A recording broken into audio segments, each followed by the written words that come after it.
ابھی پاکستان تحریک انصاف کی جانب سے آج بھی دوبارہ دہرایا گیا ہے کہ ہم نے وہ جو اوورسیز پاکستانیز کو کہا ہے کہ پیسے مت بھیجے پاکستان، وہ ابھی کال برقرار ہے، جب تک اس کے اوپر پیش رفت نہ ہو جائے ہم وہ کال واپس نہیں لے رہے. آج بھی یہ بات دہرائی گئی ہے. عمران خان نے بلکہ کہا کہ یہ جو کرنٹ اکاؤنٹ ڈیفیسٹ میں کمی آئی ہے اس سے پاکستان تھوڑا سا سٹیبل ہو گیا ہے. کرنٹ اکاؤنٹ ڈیفیسٹ آپ کو پتہ ہے کس وجہ سے کم ہوا ہے؟ وہ ریمیٹنسز بہت زیادہ آ رہی ہیں، $3 ارب، تو لیکن کال ان کی برقرار ہے.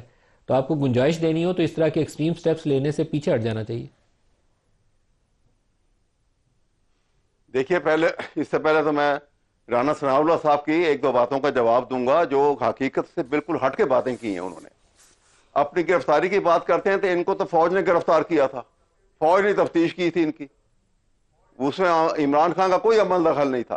دوسری بات یہ کرتے ہیں کہ جی وہ باہر کے ممالک کو کیا پتا کہ پاکستان میں کیا ہو رہا ہے. باہر کے ممالک کو سب پتا ہے کہ پاکستان میں کیا ہو رہا ہے. ان کو سب پتا ہے کہ یہاں پہ نان الیکٹڈ لوگ جو ہے یہ کہتے ہیں کہ گھر جلا دیا. نان الیکٹڈ لوگ جو ہیں وہ پارلیمنٹ میں قابض ہو کے حکومت بنا کے بیٹھے ہوئے ہیں جھوٹے اوتھ لے کے. یہ ہر ایک کو پتا پاکستان کے اندر. کیا بات کرتے ہیں آپ؟ پھر یہ کہتے ہیں کہ جی عدالتیں دیر کر رہی ہیں، ہم نے نہیں کچھ کیا. سنیے، اگر عدالتیں دیر کر رہی ہیں تو 8 فروری کے الیکشن سے 10 دن پہلے عمران خان کو 3 کیسز کے اندر اجلت کے اندر اس تیزی سے سزائیں کیسے سنائی گئیں؟ اگر عدالتیں ڈیلے کر رہی ہوں اور وہ 1.5 سال تک وہ کام نہیں کر رہے ہیں، وہ کس کو فالو کر رہی ہیں؟ رات کے 1 بجے تک جج بیٹھا ہوا جیل ٹرائل کر رہا ہوتا تھا ڈیوٹی روسٹر سے اگینسٹ. یہ شاید سلیم صاحب، یہ جمیل صاحب یہاں بیٹھے ہیں، ہائی کورٹ کے ماشاءاللہ جج رہے ہیں. ان کو معلوم ہے کہ ڈیوٹی روسٹ جو ہے روسٹر بنا ہوا ہوتا ہے. اتنے بجے جج نے جیل ٹرائل شروع کرنا ہے، اتنے بجے ختم کر دینا ہے. وہ رات کے 1 بجے 2 بجے تک کس کی اجازت سے اور کس کو حکم نامے کے پاس بیٹھ کے کام کرتا تھا وہ؟ یہ طریقہ کار جو ہے کس کو بتا رہے ہیں، کس کو بے وقوف بنا رہے ہیں؟ یہ بات یہ ہے کہ ایک طرف آپ نے 1 ہفتے کے اندر 3 سزائیں سنا کے عمران خان کو آپ نے 14 سال تک کنوکشن دے کے اس کو جیل میں بند کر دیا، اس لیے کہ اب الیکشن آ رہے ہیں، لوگ متنفر ہو جائیں گے، ووٹ نہیں دیں گے. دوسری طرف آپ نے یہ کیا کہ آپ نے 1.5 سال تک، یہ جب حالات ملک میں ہوں گے فیئر ٹرائل کی کہاں بات کرتے ہیں آپ؟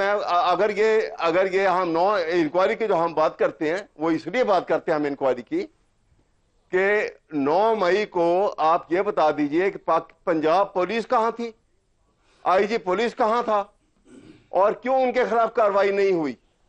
اور آپ جو آئی جی پولیس نے پریس کانفرنس میں ٹائم لائن دی تھی، اس ٹائم لائن کے مطابق تو 5:35 کے اوپر جلوس جو تھا وہ کور کمانڈر ہاؤس کے باہر پہنچا تھا، اور جو فوٹیج اندر کے نکل کے آئی ہے وہ 5:05 کے اوپر دکھا رہی ہے کہ اندر توڑ پھوڑ ہو رہی ہے، آگے لگ رہی ہیں.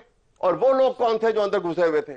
اسی لیے تو ہم چاہ رہے ہیں انکوائری ہو، دودھ کا دودھ پانی کا پانی سامنے آئے. یہ کوئی یہ باتیں چھپا کے کب تک چھپائیں گے؟ تاریخ بھی لکھے گی اور دنیا بھی جانتی ہے اس بات کو. The world has become a global village. آج جو ایک کونے میں ہو رہا ہے دوسرے کونے میں وہ ساری باتیں نظر آتی ہیں، پتہ لگتا ہے ہر ایک کو. آج میڈیا اتنا سٹرونگ ہو چکا ہے.